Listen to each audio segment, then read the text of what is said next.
And today we're about to talk about the breaking updates because we have so many breaking news today. And we are going to start today with the comment of the French president, President Emmanuel Macron.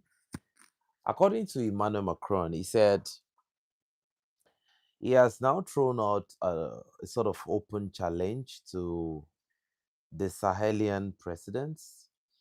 According to the French leader, he said that he doesn't believe that his policies, when it comes to how France operated in the Sahel, that he doesn't think his policies were bad policies. That if the Sahel states, if they have a different opinion, they should debate him.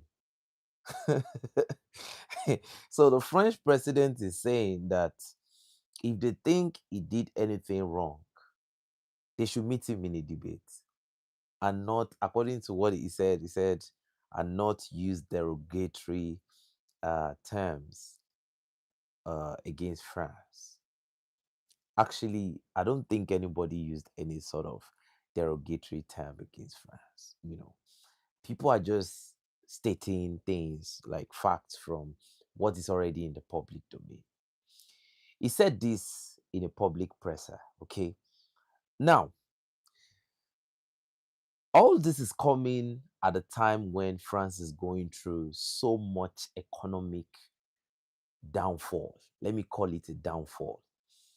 And a lot of people are blaming the economic, downward trajectory of France. They are blaming it on Emmanuel Macron, making it look like Emmanuel Macron is not capable. And I don't really think this is Emmanuel Macron's problem. I think this is something that has been for years, but it has just been covered. You see, like I said, it will take time for the French people to come to the reality that we are not like that. You see, that is the truth that they have to come to realization, okay, with that we were not who the world said we were. According to information that we are receiving now, France is getting gradually knocked off from being a first world country to a third world country economically. The borrowing is at an all-time dangerous, not even great, it's dangerous now. Now, let me give you a report via Sputnik Africa. Emmanuel Macron doesn't even understand himself, says French analysts. Now, let me take you away. However, there are two important factors. According to a French analyst called Paul Antoine, he told Sputnik Africa, he told Sputnik Africa, while commenting on French president's statements in which he reportedly invited European colleagues to resume dialogue with Russia. First factor is that it is now Russia and US that are managing the files, according to experts. And this greatly annoys Macron, who wants to regain at least some control over fire, or at the very least, pretend to manage it. Now, I want you to know where I want you all to listen carefully and see where we come in here. He said, secondly, the French president does not have full control over the National Assembly. And do you know why he's not having all this control? I think people are coming with this entitlement mindset that everything is supposed to be good because you are France. And now that everything is not good, it's Emmanuel Macron. So, according to information, he said he is in a deadlock situation with a minority in the parliament rather than a majority, which complicates governing the country. He therefore focused more on international affairs, particularly the war in Ukraine.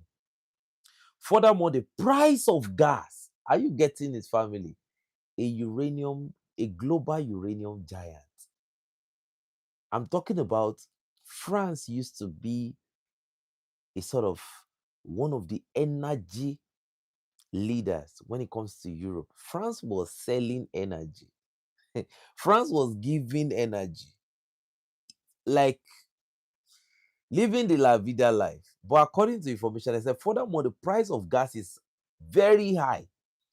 Is another factor, according to Mr. Antoine. Before, he had cheap Russian gas or energy from Africa. In addition, France experienced a 6 month surge in electricity costs. Electricity, families, this is not hydrocarbon to fuel your car. Electricity. How were they generating that electricity before? Nuclear. Where were they getting the uranium from? Niger. So, for those that don't understand why a war of aggression is waged against the Sahel state, please, I want you to get the geopolitics now. He said it was linked, among other things, to the European market. Our agriculture is dying. So this is not energy problem now. This is even multiple problem at the same time. He said our agriculture is dying, he lists. Also mentioning ongoing protests, a tense social climate, an extremely tense security situation. The president of the republic is incapable of managing anything. The analyst said that is why he wants to bring up other issues to create diversion. At the latest controversy emerging in the Epstein affair, our political class is affected. Kai, you see, to be honest with you, um, I categorically believe that the French are not understanding the bone of contention. They are not trying to go back to their own truth. And their own truth is France needs to create some sort of reform. You see, if things wants to get better, it will get hard. Okay. And I think the hard time is what France is going through right now. I think there is a sudden change in policy, in reform, and the citizens are very, very surprised at whatever is going on because they used to live, they used to have everything easy before. Almost free electricity. Pensioners are getting paid to time. The farmers are enjoying the agriculture. Everything makes a lot of sense. Okay. And I want people to understand that there is a part of nuclear science that deals with agriculture. France was enjoying all the benefits in the world. If you know the amount of uranium that France had access to in Niger. In the last video I posted, you heard it right there when they said for the next 15 years, it will power all the, nuclear for the next 15. That is one mine in Niger, not all, right? Just one. And that mine is not the largest. It doesn't have the largest uranium reserve. And ladies and gentlemen, let me now tell you another thing again. Are you aware that there are so many sites in Niger that are unoccupied and have untapped uranium? So the thing now is France is in this whole economic quagmire mess because they've lost that influence completely. So can we say, based on this whole problem, see, look, we've not been seeing France like this. This whole chaos started after they were kicked out of the Sahel. I told people, on this platform way back that they were kicked out. They said they were not kicked out, that they left. They didn't leave. When they were told to leave, their ambassador said he is not going to leave because the people telling him to leave are not constitutional. And they forced them to leave. Then they mobilized their local lackeys to prepare for an invasion. Look, the reason why it was so tough was because the lifeline was being ripped off France. Telling France to leave was like taking away the bread and butter. It's like introducing France to the cold reality of the Russian winter. Look, Napoleon did not survive that winter. So, you see, a lot of people that have been, like I said, that narrative that Niger and Burkina Faso used to be poor, you can see that is all false right now. It's not true. So, like Asimi Goita said, he said they called them miserable. But the moment they told them to leave, they quickly found out who was truly miserable. So that is the issue going on in France currently. And this is the bedrock of all the crises you are seeing in the Sahel. Instead of a country like France contesting with their own problem and try to find a solution within whatever framework of reform they have, they believe that they would not be able to survive without the Sahel states. Now, let me tell you something.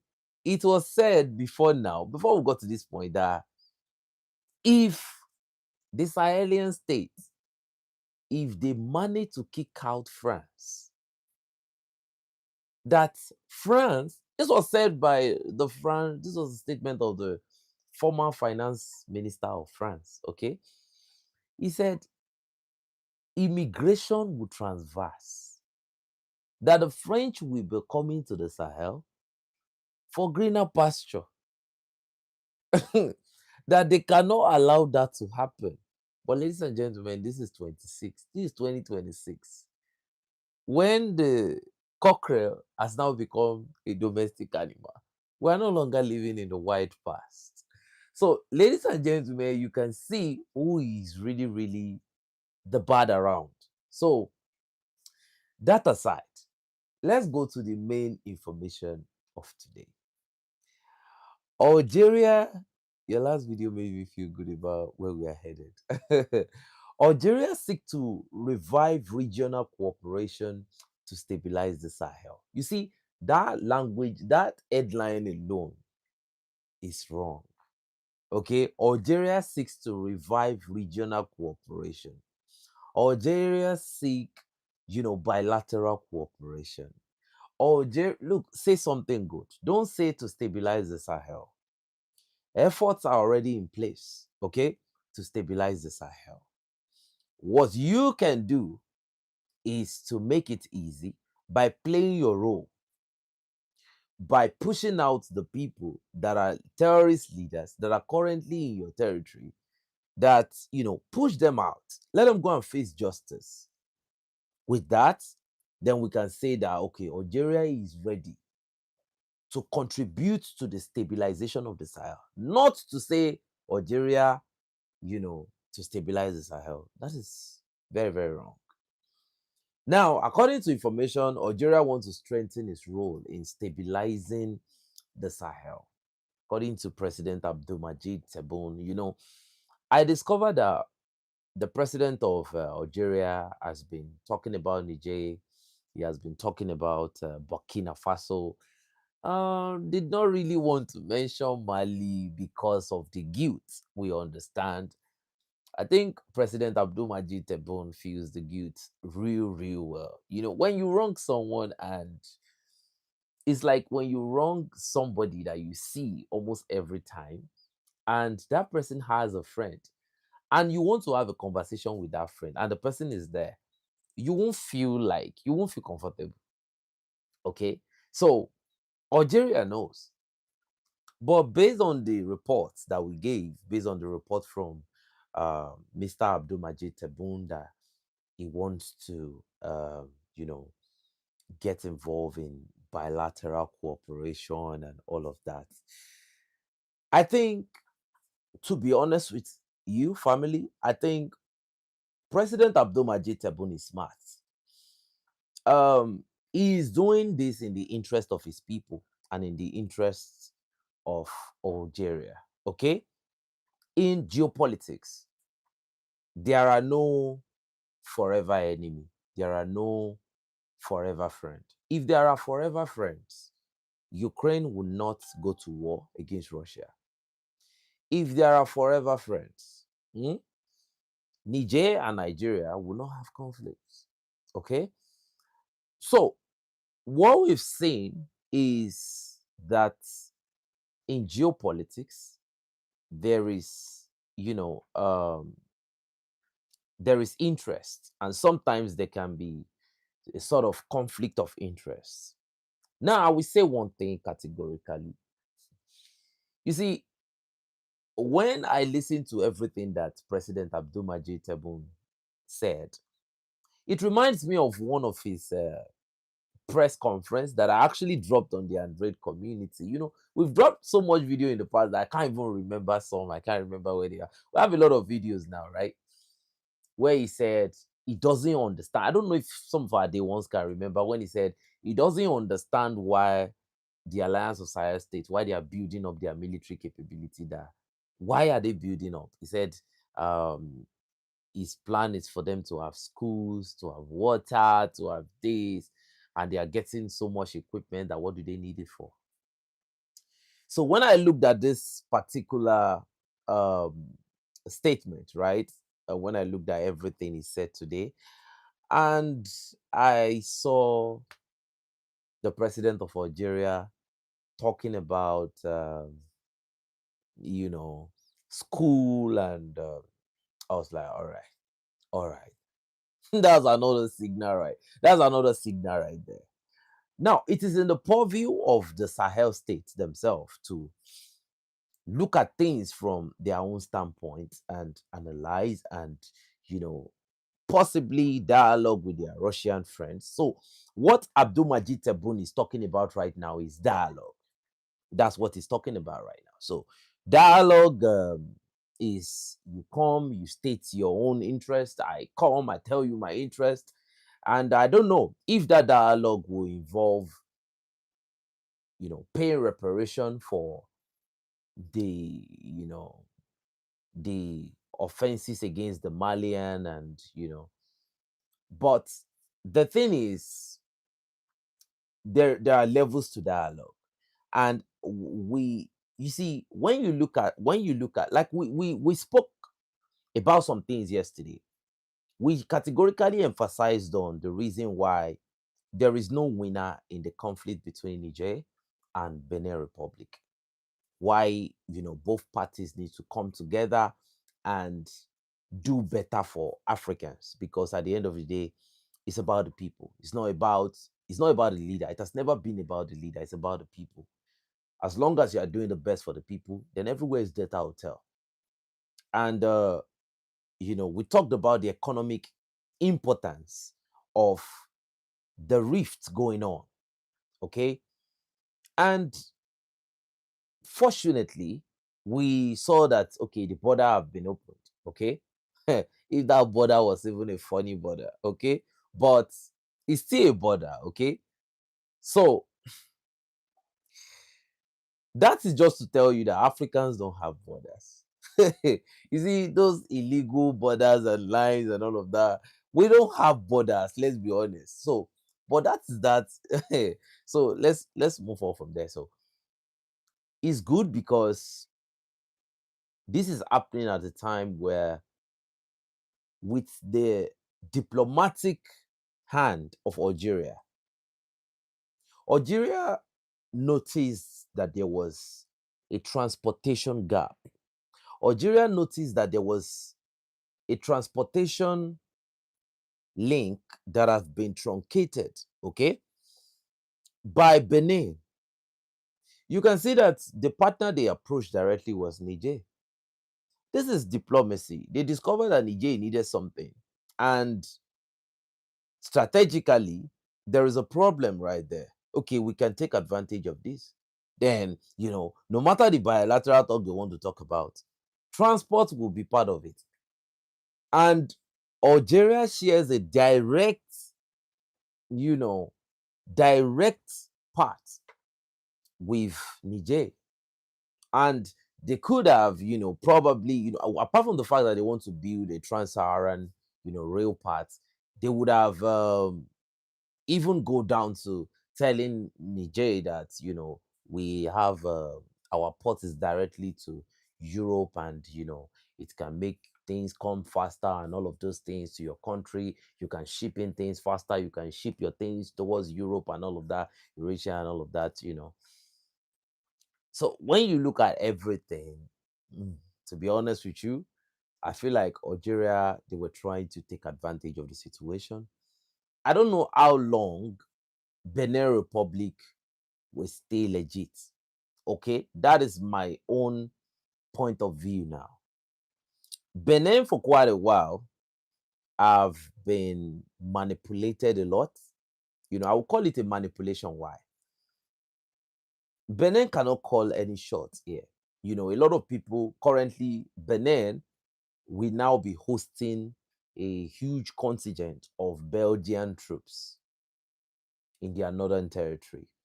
Now, we don't have an exclusive detail on what is going to happen if there is going to be a sort of military base in the northern territory of Benin Republic. But what we do know is that Belgium is going to come in and they are going to, be mobilizing. And part of their operational detail is going to be training, cooperation, and operational planning, stability of the region. And they're talking about mobilization and area support and all of that. So, and it's going to be along the northern territory so what I'm really really looking at here is Niger, Benin Republic is like here today, gone tomorrow. Okay, the border is open now.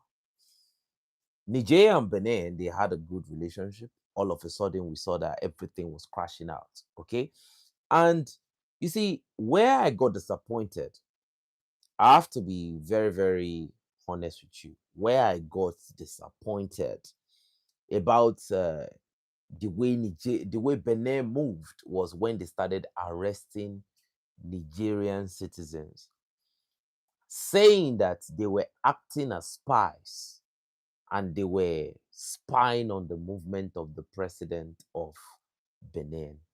That is very, very undiplomatic. Apart from being undiplomatic, that was very unprofessional. You know, I don't know. You see, you can't move a certain way and suddenly you jump back and you say, let's make peace. Things are not done that way. There are levels you get to where you cannot just behave, you cannot just misbehave. I'm talking about the place of Benin. Remember, we are brothers, okay? Africans are brothers. But you went from authority against authority, policy against policy, going down to the civilian level is a no. They are not sending notification. You can see, but it's all good. It's all good. It's all good. I don't know. Maybe you didn't hit the notification bell icon. Maybe you didn't put it on all. Maybe you didn't put it on all. You double click on the notification and you put it on all. So probably when I'm on live stream, you will get the notification. When you hit the notification bell, don't just hit the notification bell. Put it on all. That is what does it. Okay. So so now that is one. Okay. So Belgium coming into Benin, looking at the history of Belgium, first of all, you have to, yeah, we know the deal, yeah. So when you look at the history of Belgium, you take it back to DRC. Benin is not bringing in the most. Benin is not bringing in the purest defender here. They're bringing in a country that have a very, very terrible history when it comes to Africa. We just have to be honest. This is something that is in the public domain. So, but when I look at everything right there, I would say Benin Republic is moving on a very, very dangerous trench. Benin is not working on they're not trying at all. Now, why am I saying Benin is not trying at all? Before, we are seeing a project called Project Prospera Africa. This project is being led by a consortium owned by Peter Thiel. Now, Peter Thiel, I don't want to tell everything about Peter Thiel, but you can do your research on Peter Thiel. This is a very, very, um, for the sake of the um, session, I don't want to use some language, but Peter Thiel, just do your deep search about Peter Thiel, okay? And I'm going to be bringing a geopolitical analyst, Mackay. I'm going to be bringing him to the house. We are going to talk about this Prospera Africa. Bringing Mackay to the building is like bringing David Udenyi to the building. He's another Nigerian, but this guy is elite. So for me, I'm working very hard to start bringing elite people to the building. I'm going to be bringing Stanislav Krapivnik. He's a Russian. I want to be bringing people, like people, I want to be bringing them to the Android community so that they can throw more light on so many geopolitical um, topics. And again, we are going to be bringing in David Udenyi once more. So for certain reasons, we're going to be bringing back David Udenyi. So, and we're going to be bringing more people. There are people that we're working with right now. So with time, you are going to be seeing all of them. So because I believe that my people deserve the very best. That is why I'm very, very careful with the people I bring. I don't just want to bring anybody that just come here and just, do whatever. I want to give the Android community the very best of people, you know. So now, when you look at the situation of Benin, it's a very, very this in David. They don't really like David in my country, but it's okay. So when you look at Benin Republic, bringing in Peter Thiel is dangerous. And this project is like they are buying a part of Benin Republic. This is going to be extremely dangerous. Now, let's look at it from the perspective of this particular project. The entire territory they are going to buy is going to be autonomous, but it's still within Benin. Are you getting what I'm saying? It's going to be an autonomous. Why are Africans behaving like this? It's going to be an autonomous, huge autonomous territory, but it's going to be within Benin. So they are going to bring a lot of industry. They are going to bring a lot of industries in. To the Beninese, they are looking at to the Beninese authority. They are looking at it from the economic standpoint. What they, you know, uh, tend to gain. But when you look at it from the geostrategic standpoint and the long-term effect, this is going to be bad. And some of the things that they are going to be carrying out on this autonomous region that is not going to be under the framework of the Beninese, constitution. It's going to be their own constitution. It's going to be what they say, what they want. This is like bringing in a whole team of secret agents that are going to be, deciding on regime change and everything. Like, man, it's like the situation you have in South Africa right now. I wanted to post the South African news today, but I just felt like let me calm it down a little bit because I think when I started posting the video was a little bit late. I didn't space everything properly. So and the reason why we don't plan videos on this platform is because we deal with too much breaking news, breaking, and a lot is going on, and we just dissect the information instantly as they are coming. We do our research and everything, and we post. So there is no time for schedule, and I have to go to work. So what I discover is that this project is bad, and they are going to go into. Let's not go into the biotechnology part of it, okay? There is going to be a sort of extraction, gene extraction. There is a lot of things to this particular project we are talking about. Okay. Now, that aside, okay, on the long term, who knows what will happen? Because if you look at South Africa right now, South Africa is a bit emasculated. The black population in South Africa is almost as if they are completely emasculated. For South Africa to regain any sort of sovereignty, I think Julius Malema have to come out. That is the last chance for South Africa. I'm telling you. Do you know that currently you have Ukrainians in South Africa that are leading, that are sort of manipulating the regime, causing division in South Africa? South Africa is under invasion right now. And that's going to be my first video project tomorrow. But that is a topic for another day. So when you look at Benin, from bringing in Belgium to the Prospera Africa project, to being subservient to France and the orders from France, so we cannot say categorically that Benin is going to be a stable decision maker based on their authorities on the long term. Okay?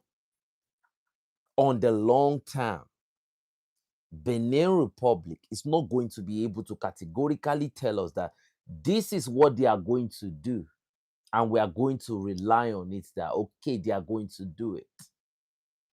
Because the president of Benin does not call the shots. The shots is being called from Elysee. And apart from that, by the time everything go full trot, like the Belgian troops come in, the Prospera Africa movement goes full trot, then it's over. It's over. But the people that will now suffer from this bad decision is the citizens, for God's sake. And to be honest, yeah, instead of the citizens of those countries to focus, some of them, not all, to focus on these terrible decisions that are being made before their very presence, they are focusing on what is going on in the Sahel. You better invest your time in nation building. Time is going. Nobody has the time to look at anybody now. Everybody is developing at God's speed for the next generation coming. You are focusing on what car the Sahel just bought, how many vehicles, how many machines. You are focusing on news about the Sahel. I know it's good. You want good things in your country. But these are critical decisions that can shape the entire future of a whole nation. And you people should be focusing on this in Benin Republic. This is just a simple advice. So at least we are not going to be the one to beg you now for you to decide to call for your sovereignty, because this is your sovereignty being threatened before your very existence.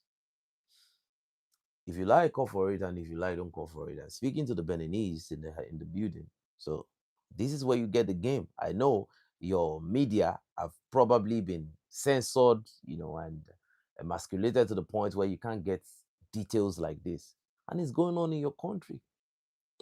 So now, today, a very, very big counter terrorist operation, a very huge counter-terrorism operation happened in Chad. In Difa, okay? And Difa is a Difa is a border territory between Niger and Chad, okay? So there's this wanted terrorist leader called Musa Kunai, who has been the leader of a terrorist cell called the MPLJ. So what it did today was to thank you very much, I'll be okay. So what it did was they divided their offensive units into two.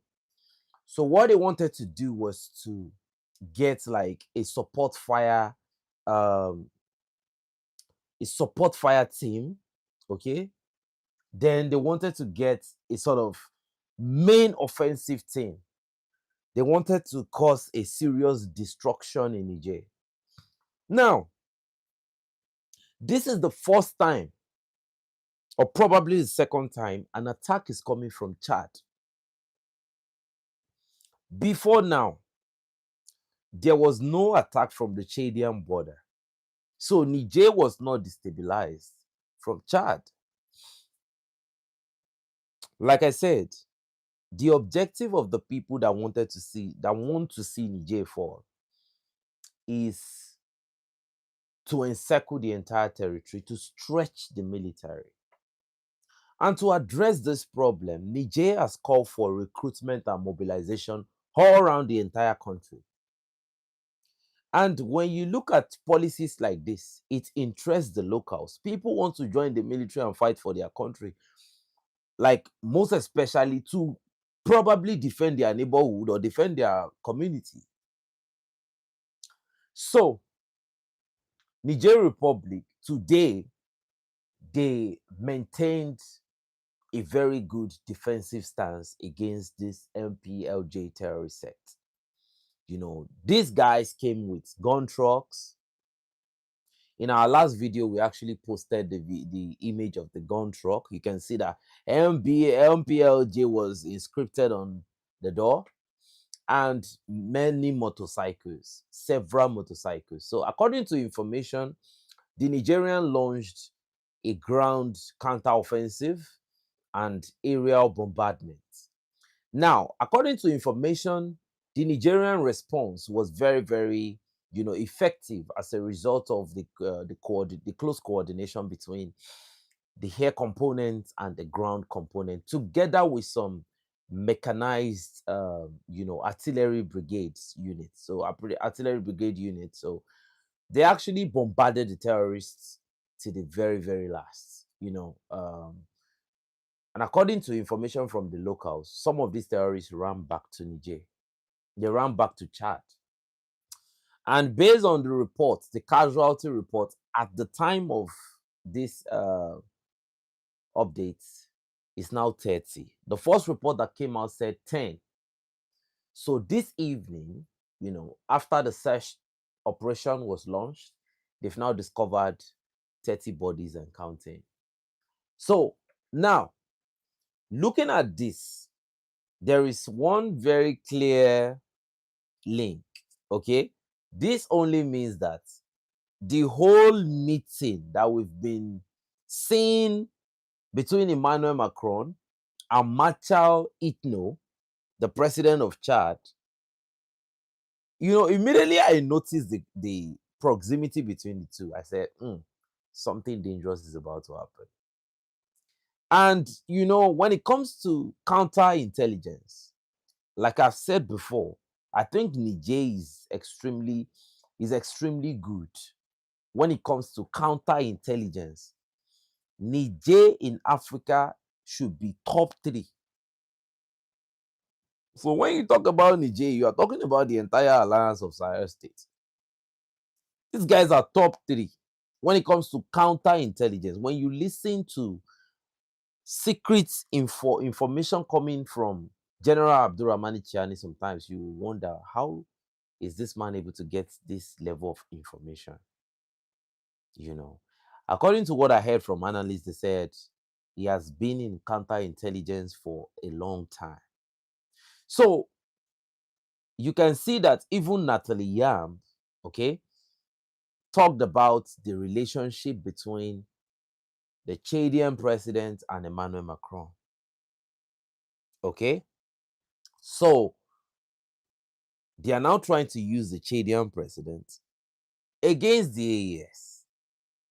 So when people were propping, Chad should join, Chad should join, Chad should join, there was one thing I was looking at. I was looking at the type of people you have inside Chad. Families permit me to say this.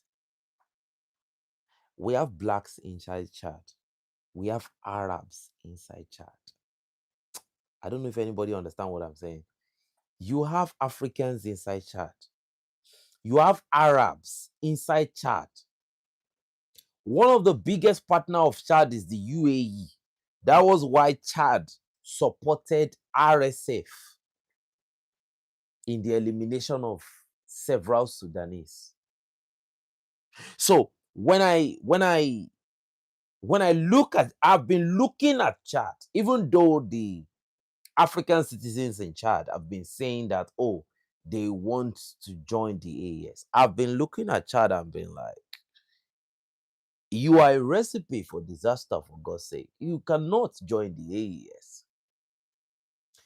As you see, to be honest with you, when you have the mix of this, when you have this mix within a country of Arabs and Africans under the banner of we are Muslim is a recipe for another Darfur. Is a great recipe for another Darfur. It's a great recipe for another Khartoum. It's just a matter of time and a little bit of manipulation. When I look at Chad, honestly, I see complete lawlessness. You see, the videos we posted for, I think it's been up to 2 or 3 months now, where in a festive environment you see somebody raise up an AK-47 and they shoot, and they will by mistake shoot somebody. I think we've posted it couple times, twice on this platform. For some of the people that constantly follow our updates, these things happen inside Chad.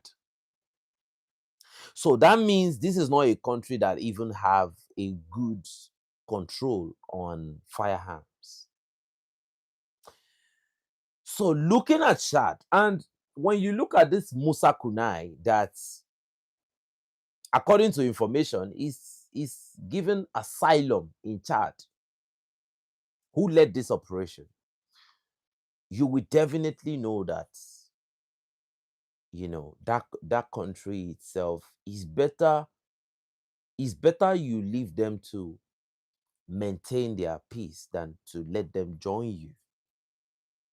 Because when people that structurally, internally, they are not really balanced like that, it's dangerous. When I posted the Arab desert program today, did you see the different people of different color that you have there? You have Arabs. You see, this thing I don't know where it's coming from. This whole, we're not Africans, for God's sake. We are not Africans. I'm so sorry to say this, but it's true. You can't come and you speak Arabic and you are Arab, right? And you're telling me you are African from my country? Man, all hell is going to break loose instantaneously. You can't argue that with me. You know, this enemy's closer thing has to, it's not our thing.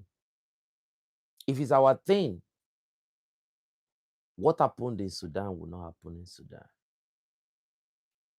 For everybody that brings in this illegal relationship under the banner of we are the same Muslim brothers, they are going to get a very heavy stick on their back. Natalie Yam said it completely. You see, what Debbie is doing right now was what his father did. And he has already stood up to the people that are controlling him right now. They are going to get him out of the way. He traveled to France recently. Okay. So I just think personally, it's not in my purview to make decisions for people, but I just think the relationship with Chad is dead already. The fact that the Shadian president can sit or travel to France right now, he wasn't even treated well. No red carpet presentation, nothing. He just walked in like a normal, like any other person. It means that whatever he does for the public is kabuki theater, is a puppet. We don't recognize puppets, at least in the Android community, and we don't prop puppets up. So the next information is African commander have now visited Abuja, had a meeting with President Bola Ahmed Tinubu. They had a picture together. I posted it in the video that we saw last. So now, after this whole thing is happening, I think I've been saying something on this platform for quite a while, that there is a collaboration between the current 200 in Woro Kwara State. There is a collaboration between the 200 and the 100 in Benue to make 300, and probably even more that are underreported. And the okay, I'm going to respond. And the drone base, the drone refueling station, according to what they call it, there is a big collaboration, a very, very big collaboration. So, if you look at the statement of Riley Moore was saying that it was taking advantage of the 300 civilians that were massacred, and he was saying now that he's speaking to people on the ground. He's trying to bring in the religious contest again. That is a lost contest on his own. And I'm thankful that he said that majority of the people that were neutralized were Muslims. Look, there is a politics going on, and it's always unfortunate that Africans are always the victims of these things. That's 300 Africans gone. 300 gone. So, um,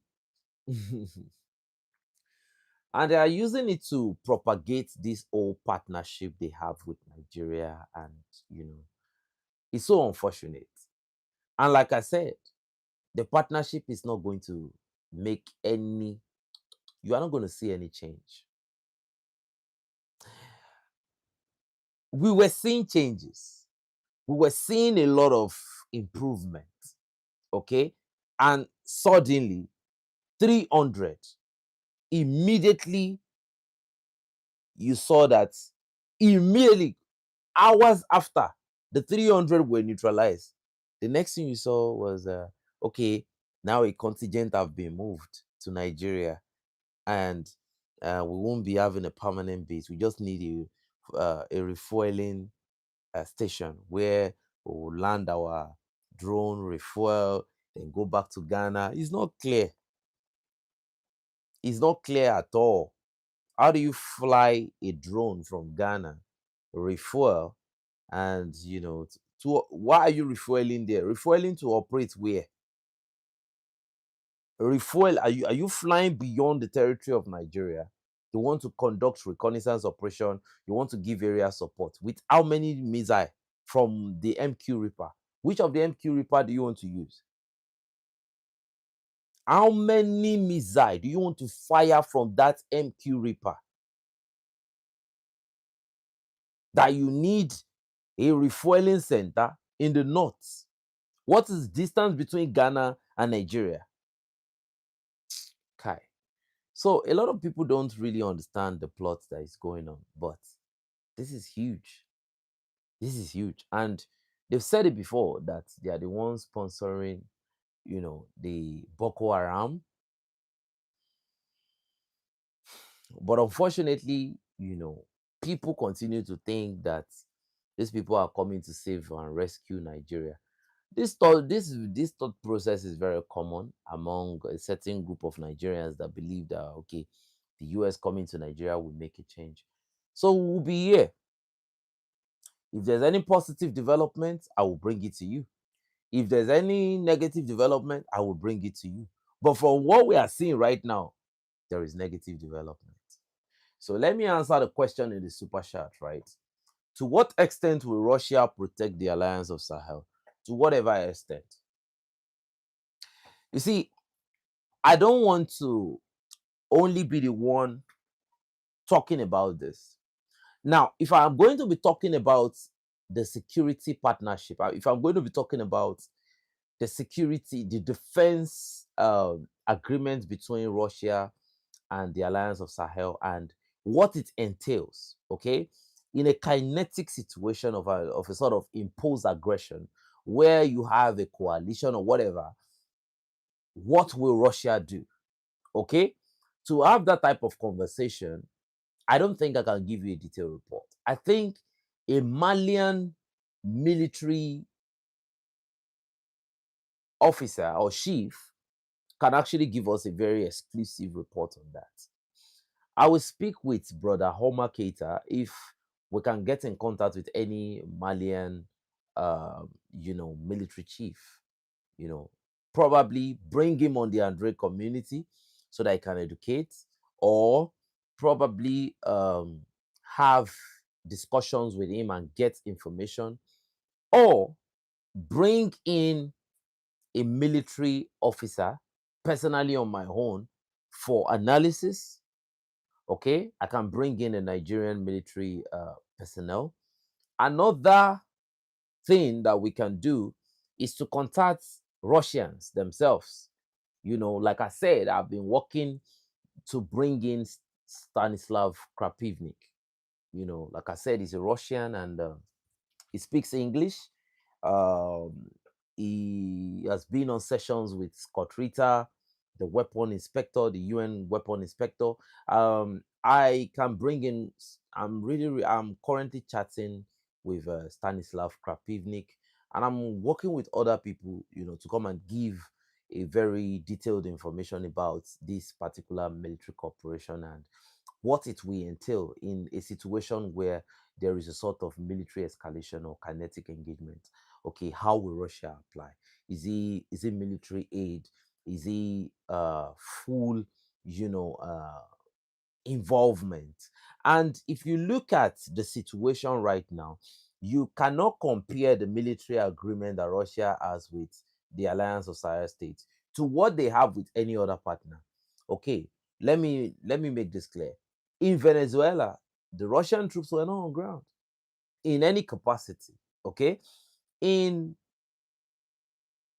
Iran, you know, the only time we saw Russia in Iran was when during the 12-day war and the Russian troops were there. They were building a particular nuclear facility. And, the Russians did not leave because they have some very strong deterrence capabilities around that place. That was why you saw that Russian troops did not leave. And Vladimir Putin said it categorically that the Russian troops will not leave.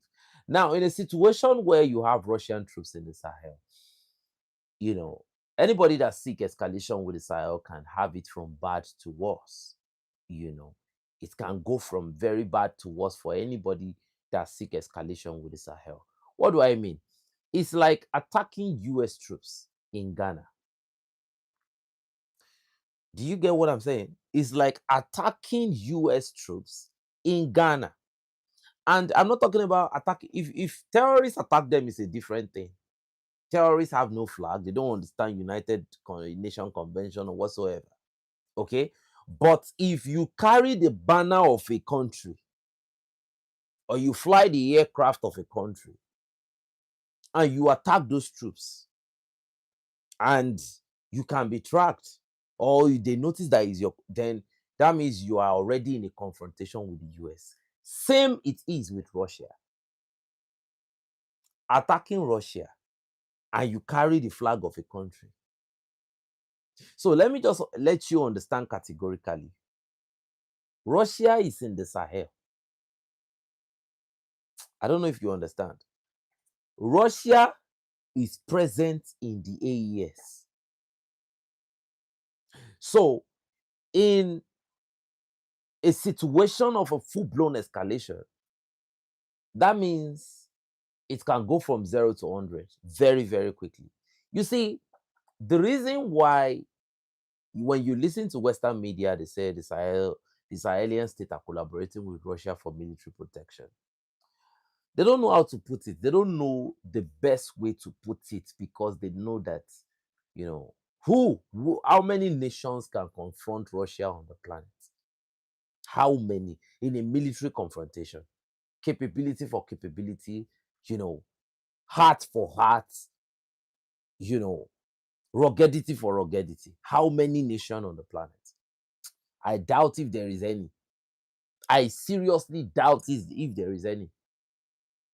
And the ones that really has the heart to go for that pound for pound thing I think it's North Korea, or probably the people that can go one-on-one with them band for band are their allies. So what are we talking about? There are some countries that you might think are the strongest military, but if they lose half of the soldiers that, Russia can afford to lose in a serious kinetic situation, they will back out. Russia is a different country. It's a completely different entity entirely. And don't forget very quickly, who are the people that are backing up the people that are trying to behave as if they have some, some very strong might behind them? The people backing them are the Europeans. So just type it on the internet that what did Vladimir Putin say regarding any type of conflict or escalation with the Europeans. He said it will quickly go from zero to where there will be nobody to negotiate with anymore. Do you know what that means? That's a complete wipeout. Do they have the capability? Yes. I'm talking about a complete wipeout. That you have a nuclear weapon does not mean you can completely finish a whole country. No. There is something called blast radius. There are tactical nukes that can cover, some area. So when you have nuclear weapon in the capacity of Russia, okay, you can completely wipe out a country. The reason why France cannot confront Russia, let me explain to you if you don't understand. France does not have hypersonic nukes. They don't have hypersonic capability that can carry a nuclear warhead. They don't have. They have, the normal missiles. Okay. Now, let's not go to the Oreshnik that can carry both conventional and, nuclear. Let's not go to the Rusbiege complex. Let's not go to that. Let's just go to, you're talking about, Russia has so many missiles, for God's sake. Russia has Kinzhal, right, of different grade, right? They have Zircon. These are hypersonic warheads, right? So let's look at the whole. I don't know how many nuclear weapons France has. The Russians have S-500 Prometheus. So if you shoot an hypersonic missile, they can intercept it. They can intercept an hypersonic missile even before it gets to their space. Okay? Now, Russia is a country that has multiple radar systems. See, look, let me tell you something. When you have few nuclear weapons, that means your strategy is to target key military infrastructure or to target key states in a country, hoping that you will successfully hit any of those key states. In the case of Russia, the probability of you hitting, let's say, Zenit or Moscow or, some very, very important place is very, very, in fact, is so limited. That's the probability of you hitting any of those states. So when you hear that it's a nuclear state does not mean you are a nuclear superpower. Russia and US, those two are known nuclear superpower. So when you are an ordinary nuclear state, let's say a Pakistan, that means your calculation is to probably hit a critical state that will paralyze their second strike capability such that they won't be able to retaliate. Now look at the Russian system. If you fire into Russia, let's say you succeed, all the missiles, there are sensors underground that activate every missile and everything is going towards US straight away. Everything. And Israel, both of them. Okay? So France is a nuclear state. It's not a nuclear superpower. Let's get that very, very clear. Why do you think France does not want an escalation with Russia?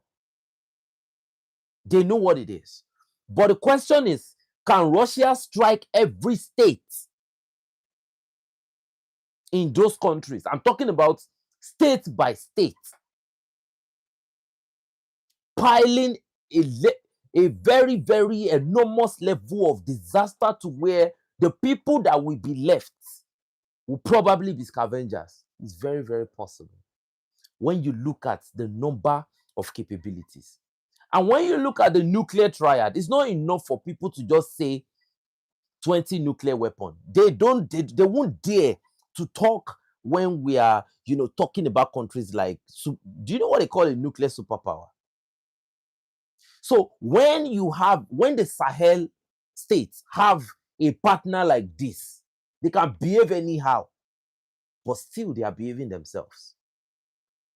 Do you know what it means to go to a confrontation with Russia? Apart from the fact that they are fighting people.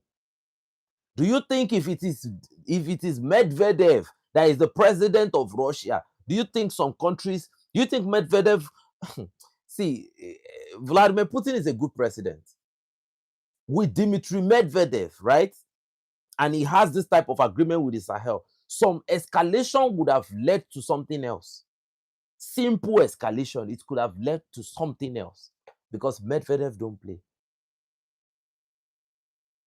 And for those that think the alliance of Sahel states is an ordinary partner of Russia, Vladimir Putin has said they are critical partners, that they are not ordinary partners. They are critical partners. In terms of counterintelligence, the Russians are there. So when we talk about military partnership with Russia, according to Assimi Goita, he said it's a multi-layered security partnership. It's not one. So whoever France is backing, you are just messing up. You are playing with yourself. Because that's why I continue to say we need peace. We are brothers. Because in any situation of escalation, the whole coastal country won't be. Look, this is a nuclear power we are talking about here. And at the end of the day, nobody takes a nuke and remain the same forever. Forever, nobody takes a nuke and remain the same.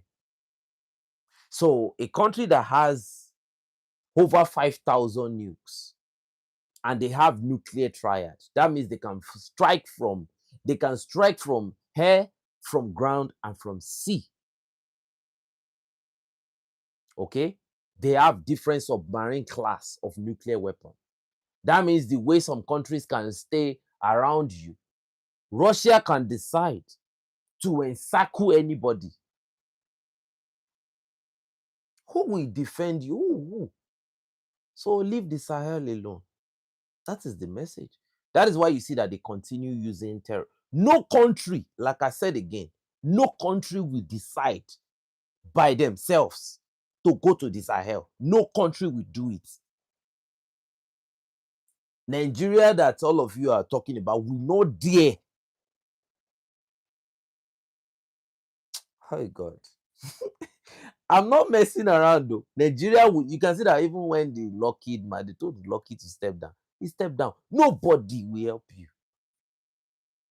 A nuke is enough to sit down any African country that, look, you are not in this conversation. A nuke. That is why they call them a strategic partner, because they offer strategic security. So when one nuke, and the thing about nukes is that once it flies, it doesn't negotiate. It doesn't have bilateral talks. That okay, there is no bilateral talk for a nuke. There's no talk. Once it flies, everybody should prepare. And imagine the Oreshnik. So families is a different. Oreshnik moves at a speed that is far above the speed of sound. It lands, and after some time, there is a delayed effect of the sound. Families, go and check the map now. Russia is not far from the Sahel. They can shoot any strategic weapon from that place, and it will get to anywhere in Africa. So look at when Ibrahim Traore traveled to Russia. There is Russia in the Sahel. Don't get it twisted. I said I was shocked when I noticed that the Russian troops were in Niamey. They were in that strategic air base. Like, let's stop playing with ourselves. And look, to be honest with you, wherever you see the Russians, they are there for business. They are not there for any unscrupulous conversation. They are there for business.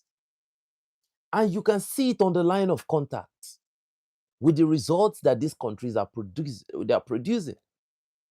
They are now taking these people to the next level of warfare. They're using drones. So if you like, continue to have agreements with the US, continue to give them your resources, continue to do what you do. We wish you the best of luck. If you want to be a puppet forever, we can't beg a puppet to not be a puppet. It's their sovereign decision. Okay. So the last information for today, we just got thank you very much. We just got a decision that over 75 to 89 jihadists have been neutralized between Mopti and the valley of Suru in Burkina Faso. According to reports, over 50 motorcycles was used to transport the bodies of these neutralized terrorists. According to information, they said Burkina Faso has embarked on a full offensive spree in the Suru region. Remember, I've been saying it for quite a while that Burkina Faso has 94% of their territory now recovered. So, as part of the plan to completely dominate, that was what Burkina Faso is doing currently. You can see.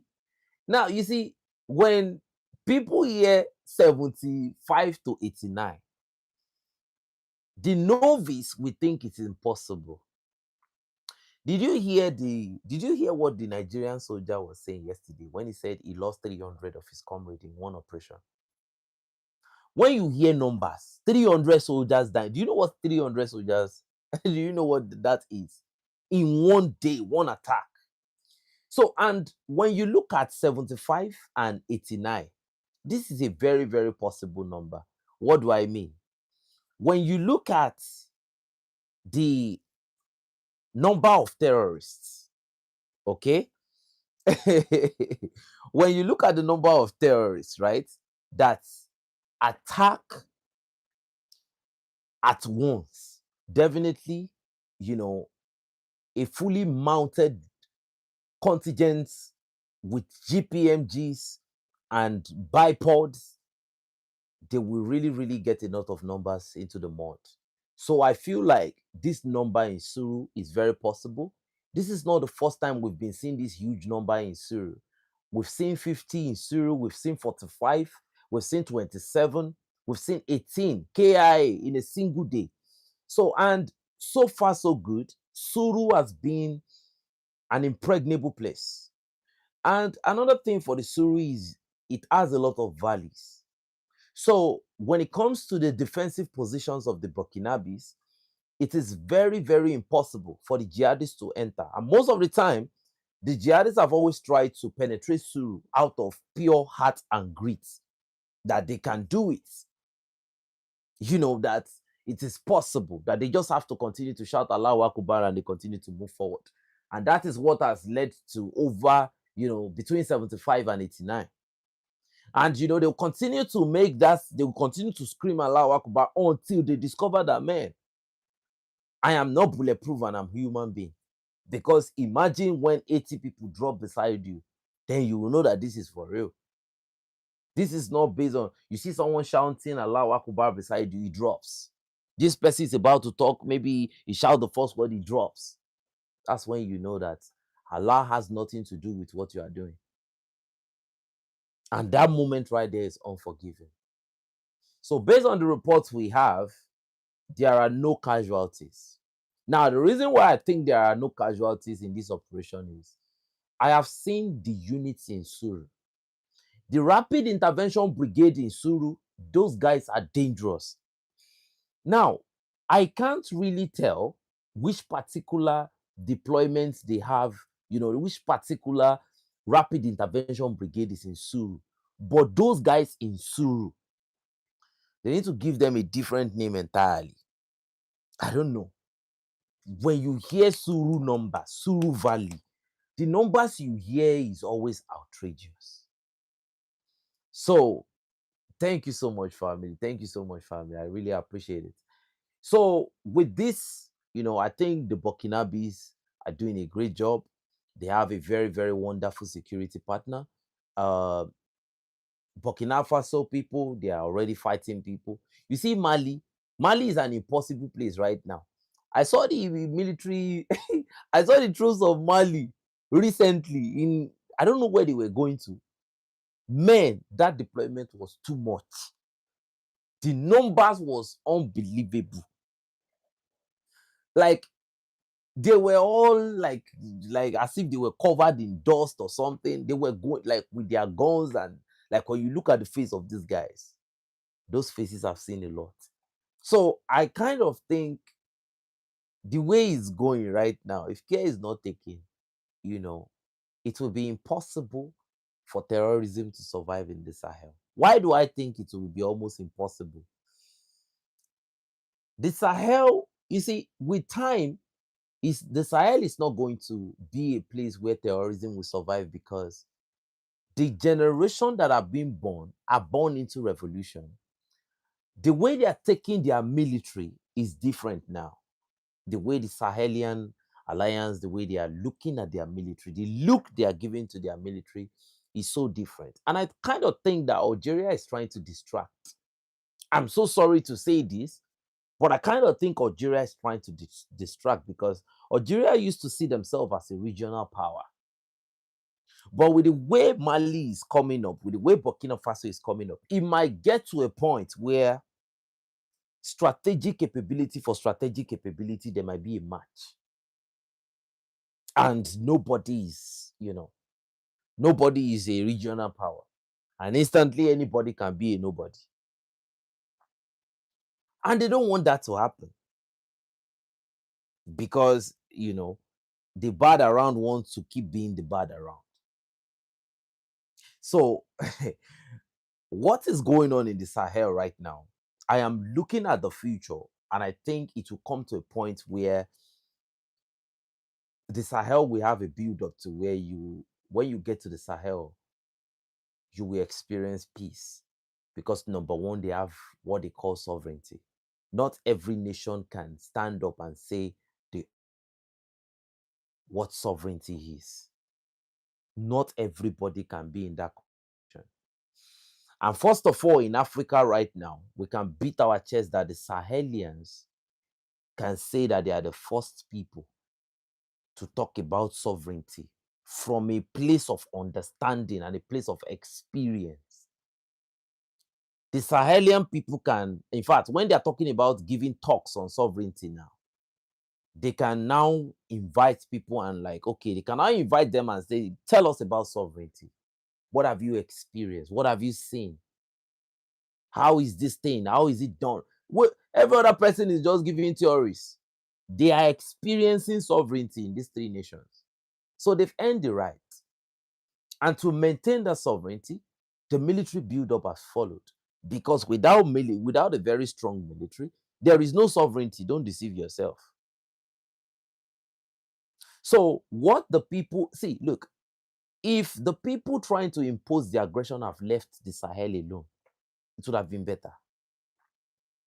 I feel like they should have left the Sahel alone. Then possibly later on, pressure them. The fact that you pressured them from the start, you made them stronger. So from now on, they will only be becoming more stronger and more experienced. They understand the conventional warfare. And now the worst case scenario is that you've made them adapt to the non-conventional warfare. This is diabolic at this point. You can see that when it comes to terrorism now, their response is now even on a different level. So you are the sovereignty you don't want them to have. You are giving it to them, because sovereignty is what you earn. You are making them work for that sovereignty. And for every problem you give to them, every time they come out on top and they produce a solution, then there is a problem. There is another problem for you because you have to create a bigger problem. And by the time they find a new solution to it, you have another problem. And because you want to continue to sustain that problem creation, it will bounce back on your economy. No way you are going to do is going to bounce back on your economy. And that is why you see that there is multiple protests in France. Because you can't continue to sustain that aggression. You are buying a lot of weapons and you are giving them to jihadists. And those people are collecting the weapons from your jihadists. Ladies and gentlemen, it's at this point I want to bid you all farewell. I want to thank you for coming back. It's your boy 72 Andre signing out enough said, but before I go, much respect and salute.